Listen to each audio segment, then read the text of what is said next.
최소한 소련에서 이 기간대 100만 명에서 150만 명이 사형당하거나 죽었을 것으로 추정됩니다.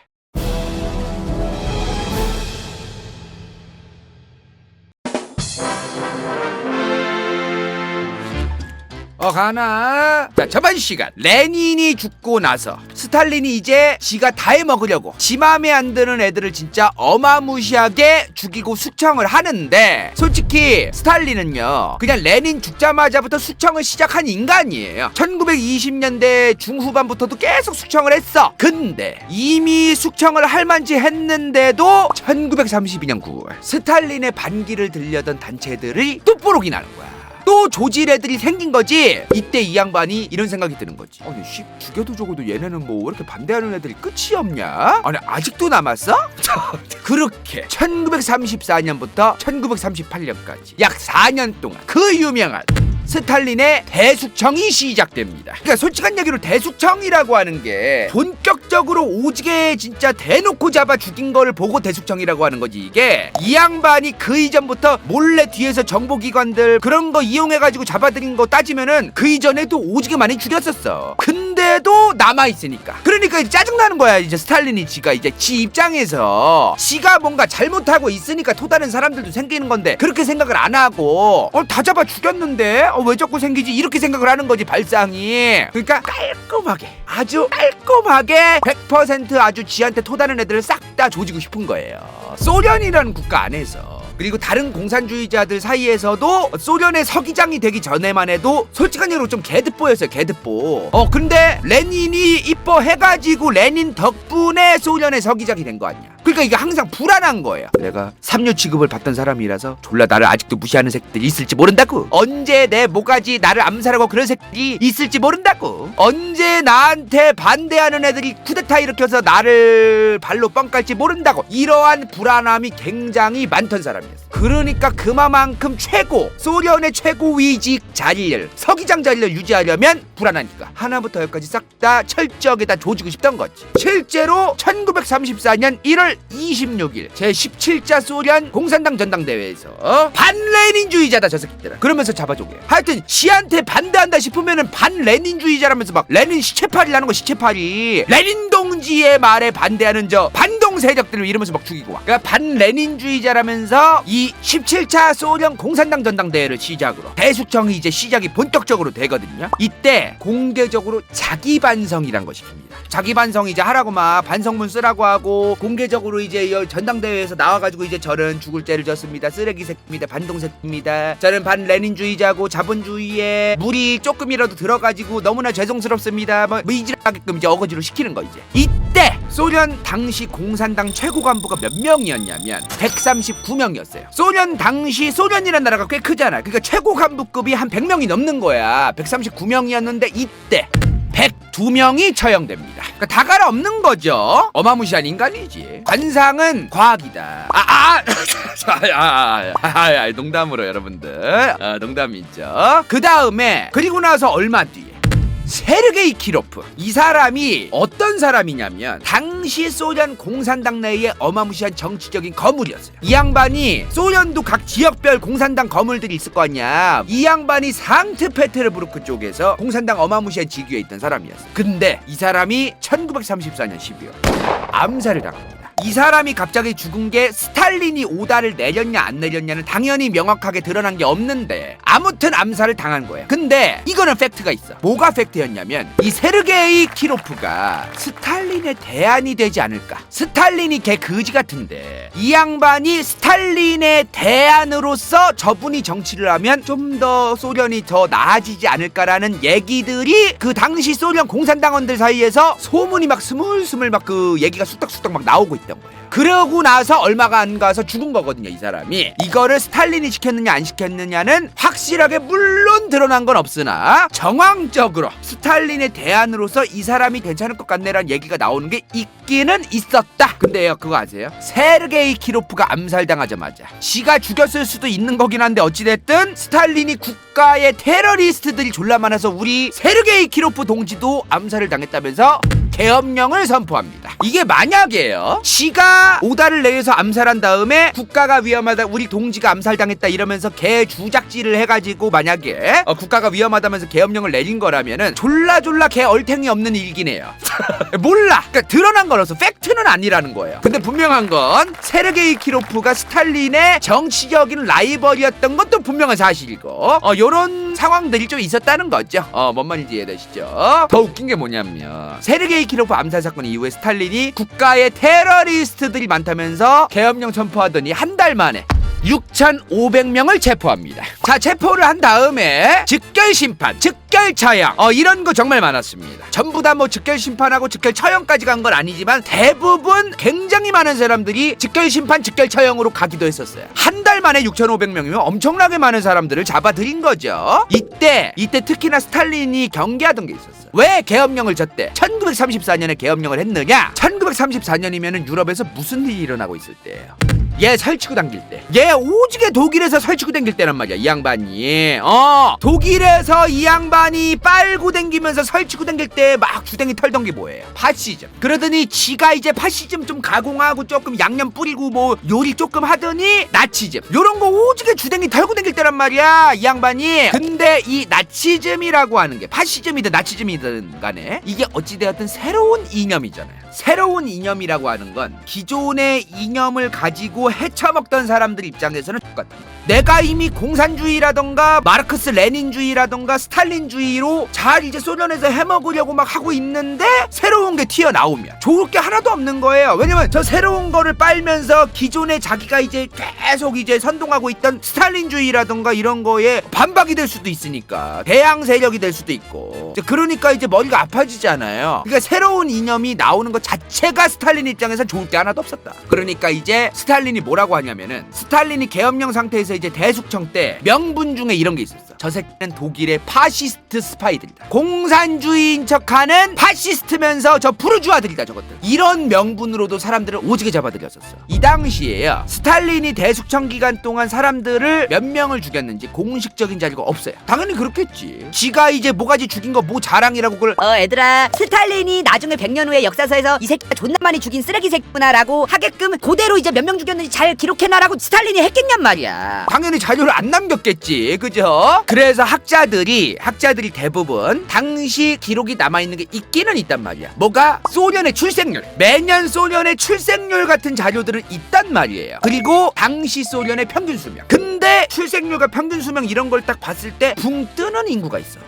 분명히 몇 년도에 출생한 애들이 이렇게 있는데 어디 갔지 얘네 하는 인구들이 있어요. 요런 식으로 이제 추정을 할 수밖에 없는 거예요, 이 대숙청 때 죽은 사람이. 그래서 몇 명이 이제 죽었을 것이다로 분석을 하는 건데, 1934년에 소련에 있는 전국 공산당원이 280만 명이었거든요. 근데 1934년 1년 동안 스탈린이 100만 명을 체포합니다. 그냥 다 잡아들인 거예요. 저 100만 명 중에 살아남은 사람도 있고, 체포당한 이후에 죽은 사람도 있고, 고문을 당한 사람도 있겠죠. 근데 이게 몇 명이 어떻게 됐는지가 분명하게 드러나 있지가 않아요. 지들이 고문하고 죽인 거를 그렇게 뭐 자료를 잘 남겨놨겠어, 아까 말한 대로, 그죠? 소련에서 이 대숙청이 가장 활발하게 수많은 사람들이 죽었던 기간이 바로 1937년 38년입니다. 이때 72만 4천 명이 사형당합니다. 72만 4천 명이 사형당한 건요, 공식적인 사형 선고를 당한 사람이에요. 근데 주민등록증이 있던 사람인데 갑자기 실종되거나 살아있어야 되는데 붕 뜬 사람들 있죠. 그런 사람들까지 이제 역사학자들이라던가 이런 학자들이 이제 연구를 해보니 최소한 소련에서 이 기간 때 100만 명에서 150만 명이 사형당하거나 죽었을 것으로 추정됩니다. 저 100만 명에서 150만 명이란 숫자는 전쟁 때문에 죽은 게 아니야. 그냥 잡혀 죽은 사람. 그게 100만에서 150만 명이 될 것이다로 추정이 된다는 거죠. 이 100만에서 150만이 어떤 느낌으로 죽은 거냐면, 진짜 쟤 내 고등학교 동창인데 옛날에 나랑 1등 2등 겨루던 애인데 저 새끼 족받네 뭔가? 경쟁하던 애니까 언젠가 나한테 반기를 들 수도 있을 것 같아. 잡아 죽여. 저 새끼 뭔가 출신이 좀 뭔가 소련에 좀 적대적이고 나한테 좀 적대적인 데가 고향이네? 저 새끼 족같아 뭔가. 미리 잡아. 뭐 이러는 거예요. 진짜 어느 정도였냐면요, 독일에서 히틀러가 공산주의자들을 되게 안 좋아했어요. 지는 국가사회주의 한자면서 또 사회주의자 공산주의자는 또 싫어해, 미친놈이. 그거 알다가도 모를 거야 이게. 물론 다르긴 다르니까 아니니까 분명하게 좀 교집함은 있지만 완벽하게 같은 건 아니니까 이제 싫어했어요. 그러다 보니까 이제 히틀러가 독일에서 나치 독일 때 이제 히틀러도 공산주의자들 잡아들여서 막 처형시키고 막 그랬거든요. 막 조지고. 그러니까 독일에 있던 공산주의자, 독일에도 이제 공산주의자들이 있을 거 아니에요. 이 양반들이 이제 소련으로 이제 이사를 오거나 망명을 오는 사람들이 많았어요. 그럼 이제 이 사람들이 뭐 그렇게 뭐 소련에게 뭐 안 좋고 그런 것도 아니거든요. 근데 이 사람들이 독일 말을 쓸 거 아니야. 그러니까 독일에서 왔으니까 당연히 독일 말을 할 거 아니에요. 근데 아까 뭐라고 했어? 소련의 스탈린이가 독일 스파이 새끼들이라면서 막 잡아 죽이고 그랬댔죠. 저 새끼 독일 말 하니까 독일 간첩 새끼 수도 있어. 잡아다 쳐요. 이런 수준으로 잡아 죽입니다. 진짜. 국가에서 이제 공동농장, 뭐 공동으로 이제 노동하고 뭐 이런 거를 이제 일을 어거지로 너는 이 일하고 너네는 이 일하고 뭐 이런 식으로 정했다 그랬잖아요. 소련이. 그러면 나는 원래 의사였어. 나는 원래 교사였어. 근데 갑자기 공장 가래. 그러면 이제 이 양반들 입장에서는 원래 노동을 하기 싫어했거나 노동이랑 안 맞거나 뭐 그런 사람들이었으면은 뭔가 이제 불만이 튀어나올 거 아니야. 공장에서 이제 노동을 하고 뭐 이제 3교대로 막 도는데 에휴 한숨만 못 쉬었어. 그러면은 관리들 반장들이 저 반동 새끼 한숨 쉬었네 씨바. 여보세요, 저기 경찰서죠? 저희 그 노동 현장에 있는 반동색 한 명이 한숨을 쉬었는데요. 잡아 조져주세요. 뭐 이러는 거야 막. 이게 중국의 문화대혁명처럼 부부간에도 부모 자식 간에도 친구 간에도 다 그런 게 있었던 겁니다. 애들도 부모가 스탈린 욕을 하면은 정치경찰에 신고하고 막 자식이 부모를 신고하고. 마오쩌둥의 문화대혁명 홍위병만 얘기할 게 아니야. 이게 이미 쩌둥짱도 선대에 배운 게 있으니까 그런 짓 한 거예요. 스탈린 보고 배운 거지. 스탈린 보고. 이런 말도 안 되는 상황들이 스탈린 대숙청 기간 동안에 수많은 지역에서 이루어졌습니다. 근데요, 세대 갈등을 일부러 만듭니다. 정부에서 요즘 우리 부모 세대들, 기성 세대들 중에 반동이 점점 많아지고 있습니다. 이러고 또 부모 세대들 앞에 그 세미나 같은 거 열어서 지역 주민들 세미나에서는 요즘 애색들, 젊은 색들이 요즘 나 때는 안 이랬는데 요즘 반동이 너무나 많다. 미제 무리 들고 이래서 되겠습니까? 이러면서 일부러 막 세대 갈등 일부러 막 만들고 막 그랬었어요. 그리고 동시에 계급 갈등. 대학 교수들이나 이런 사람들 모아가지고 농민이랑 노동자 그 못 배운 것들, 요즘 걔네들 반동들 점점 많아지고 있어. 우리 지식인층들이 사회를 위해서 저 농민 노동자들을 갱생시키기 위해서 더욱더 부단한 노력을 해야 된다. 이러고 농민들한테 가서는 요즘 노동자들 얘네들 미국물 너무 많이 들었습니다. 엘리트층들도 요즘 뭐 배가 불렀어 이 양반들. 이러고 노동자들한테 가서도 요즘 삽질 제대로 안 하고 부르주아 사상이 물들어서 농민들 요즘 일 제대로 안 한다 저거. 이러면서 막 그러고 어떤 직업 간에도 갈등을 조장하고 이런 짓을 막 했었어요. 스탈린이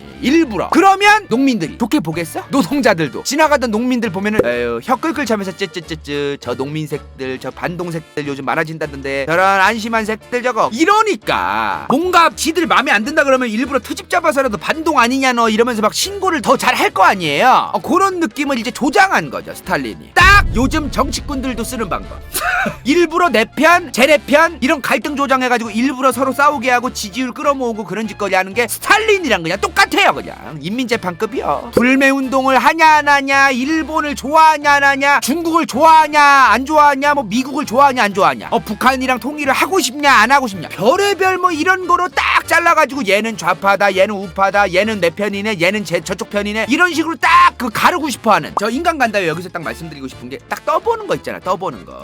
나는 정치적인 얘기 별로 안 좋아해. 난 정치로 편 안 가른다고. 근데 너 일본 좋아하냐 싫어하냐? 너 근데 뭐 민주당 뭐 어떻게 생각하냐? 이런 식으로 지는 이미 정치병에 걸려가지고 정치병 걸렸는데 안 걸린 척 해야 되잖아요. 안 걸린 척 해야 하려고 이제 일단은 지 친구들도 이 새끼들 나랑 같은 편인지 아닌지 좀 떠보고 싶은데 이런 걸 해보고는 싶은데 대놓고 좀 물어보긴 좀 그렇고 이제 그런 사람들이 있거든요. 제일 문제야 그런 사람들. 제일 문제. 가슴에 손을 얹고 그냥 난 정치병에 걸렸구나. 내가 고쳐야 된다. 그냥 이래야지. 그걸 또 지는 아니라고 그래도 되겠어요? 사람 안 죽였다 뿐이지 우리나라도 편 가르고 사람 저색 반동색다 이러면서 정치경찰한테 신고해서 저색 처형시켜주세요 이 짓거리만 없을 뿐이지 우리나라에도 저런 그 스탈린 시대의 인간들이 했던 그런 비슷한 짓거리 내 편이냐 네 편이냐 이런 거를 하는 거는 매한가지였다. 이게요. 근데 스탈린이 계획이 다 있던 사람이야. 이러한 대숙청 기간을 거친 다음에 그럼 대숙청 분위기라는 게 뭐예요? 공안정부. 뭔가 스탈린짱한테 토시 하나 달면은 이제 그때는 어떤 그 분위기라는 거 아니에요? 이런 대숙청 분위기를 만든 다음에 칼 마르크스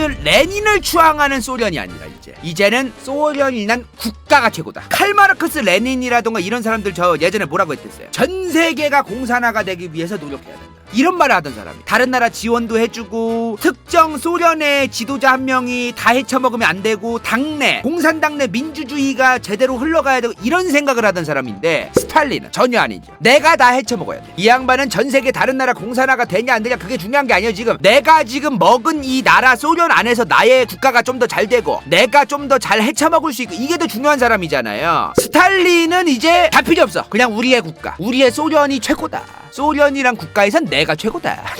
이런 거를 굉장히 강력하게 이제 주장하던 사람이에요. 이미 스탈린이 집권하면서 소련은 공산주의 국가가 아닌 거예요.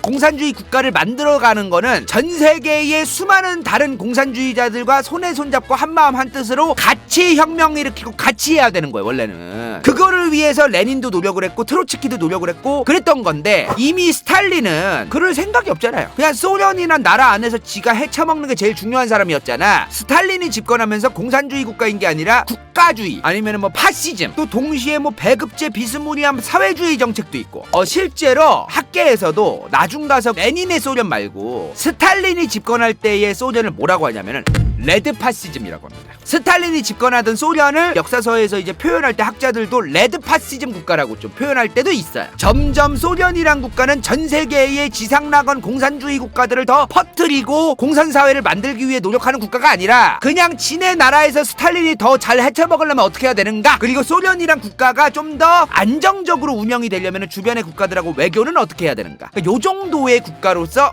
이제 흘러가기 시작했던 거죠. 분명한 건 점점 스탈린의 말이 고로법. 스탈린 위대한 수령. 스탈린 눈밖에 나면 평생 노역. 아오지행. 북한이랑 비슷한 거예요. 이런 것들을 싹 다 모아서 이제 굳이 얘기하자면 스탈린주의라고 얘기합니다. 이거 외에 스탈린이 경제정책 같은 거 이제 좀 시켰던 거 그런 것까지 다 포함해서 스탈린주의라고 얘기를 하는 거예요. 저번 주에 그 김일성 얘기했었잖아요. 김일성이가 뭐라고 했댔어? 김일성도 처음에 딱 북한의 나라의 이제 주석이 되기는 됐는데 내가 최고야 나를 믿어 막 이럴 순 없잖아. 그러니까 지도 이제 솔직히 뉴페인데 뉴페 다른 공산주의자들 앞에서 나 김일성이 최고야 알겠지? 그럼 미친놈이지 그거는. 초반에는 김일성이도 그래서 마르크스 레닌주의를 빨면서 동시에 김일성 내가 잘 너희들을 지도할게라고 얘기했단 말이에요. 그러다가 나중에 좀 이제 숙청하고 이제 지 맘에 안 드는 애들 다 조지고 내가 혼자 이제 해먹어도 되겠다 싶을 때 그때 가서 김일성주의라고 한 거란 말이야. 그런 거랑 똑같아. 스탈린도 처음에는 마르크스 레닌주의 짱 이러다가 이제 중간에는 마르크스 레닌주의가 좋기는 좋은데 우리 소련식으로 해석을 좀 재해석을 해서 우리의 상황에 맞게끔 가야 된다 이러면서 이제 좀 수정한 거로 좀 가다가 나중 가서는 이제 스탈린 동지의 영도 따라 스탈린식으로 해석하고 공산주의라던가 어떤 마르크스 레닌주의를 완전히 스탈린 동지가 재해석을 한 거로 그렇게 가자. 그게 이제 스탈린주의입니다. 이때 스탈린 이 양반이 진짜 무서웠던 게 뭐냐면 이 당시에 스탈린이 대숙청에서 뭐 부모가 끌려가고 내 친구가 죽고 막 이럴 때 여러 사람들의 일기가 여러 장이 이제 공개가 됐는데 이제 소련이 이제 해체되고 난 다음에 러시아 된 다음에 아무리 눈 씻고 찾아봐도 스탈린 욕이 없는 거야. 그 누구도 스탈린을 욕을 안 하는 거예요. 그러니까 예를 들어 이런 거야. 내 친구가 끌려가서 죽었다. 뭐 내 부모가 끌려갔다. 스탈린 동지는 잘못한 게 아니라 그 스탈린 동지 밑에서 일을 하는 그 공산당 당원색들이 일을 못하고 있다. 그래서 내 부모가 끌려가서 죽었다. 물론 스탈린 욕을 썼으면은 다 잡아 죽여가지고 스탈린 욕을 안 했느냐. 그것도 좀 개연성이 없는 게 그럴 거면 그냥 당간부 욕도 안 했겠지. 나라님의 누군가를 욕해가지고 잡혀갈 게 두려웠으면 아예 아무도 욕을 안 했겠지. 일기장. 그런 느낌이 아니라 그 일기장들이 내용이 누군가 갖고 욕을 하고 관료들도 욕을 하긴 하는데 스탈린만 쏙 빼놓고 욕을 했다는 거예요.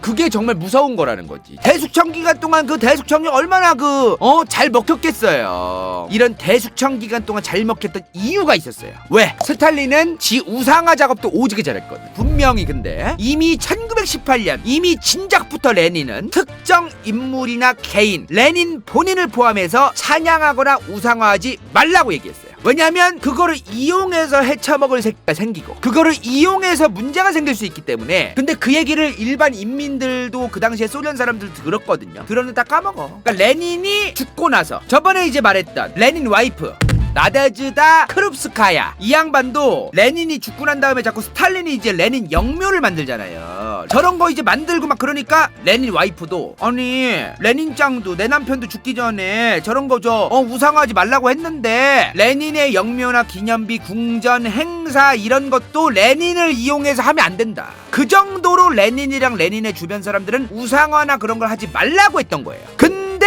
지가 레닌 요양하던 그 요양 건물 주변에 지 사람 다 심어가지고 레닌이 무슨 얘기 편지로 써서 내보내는 것도 못 가게 받고 다 그랬잖아요.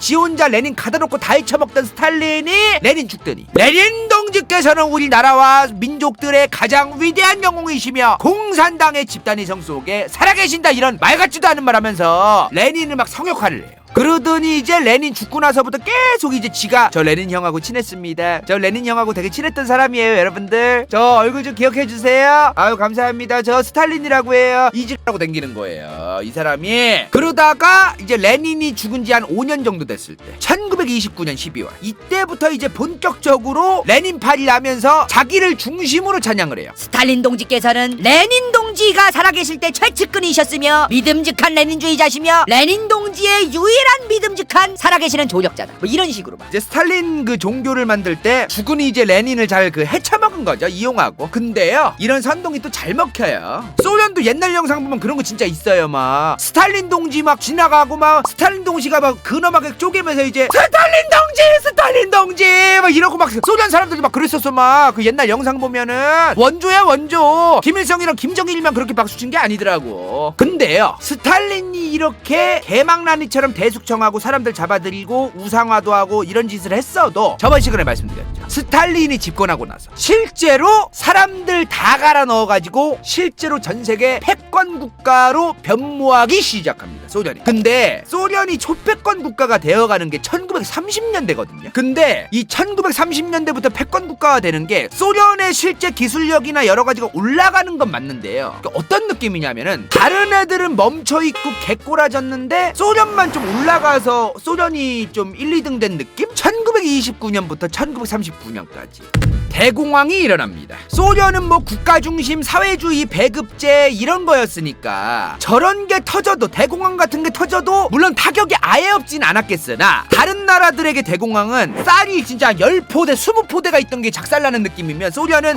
쌀 한 바가지 정도밖에 없는데 가져가세요 요런 느낌. 뭔 말인지 이해되세요? 데미지가 없었던 건 아닌데 그 어떤 그 국민들 소련의 국민들 개개인들이 체감했던 대공황은 그렇게 강력하진 않았다. 뭐 국가 중심의 사회주의 배급제하고 국민들 다 동원해가지고 어거지 야 집단농장 가서 니네 의사였던 애들 교사였던 애들 다 일해? 어거지로 막 시키니까 뭐 어떤 체감이 잘 안 되는 거예요. 뭔 말인지 이해되시죠? 그 상황에서 국가 중심으로 국가가 사람들 인민들한테 기술자들한테 돈도 제대로 안 주면서 동무가 해외 유학파라고 들었어. 우리 소련 국가를 위해서 우리 소련의 위대한 영광을 위해서 동무가 열심히 미사일 무기를 개발해줘야겠다고 뭐 이러는 거지. 그러니까 이제 막 그렇게 사람들 막 돈도 제대로 삥 뜯으면서 월급도 제대로 안 주면서 막 과학자 기술자들 다 데려와가지고 막 굴리고 막 그랬어요 소련이. 그러니까 발전이 가능할 수밖에 없었다.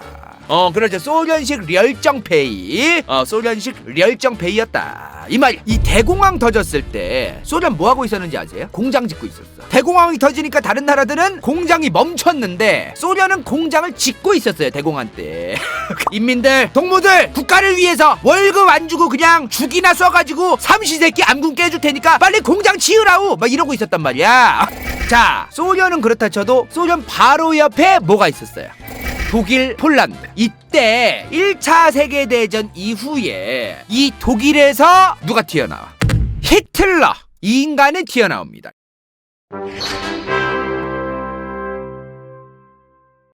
이번 영상이 볼만했다면 좋아요와 구독, 재미없었다면 이건 재밌을지도 몰라!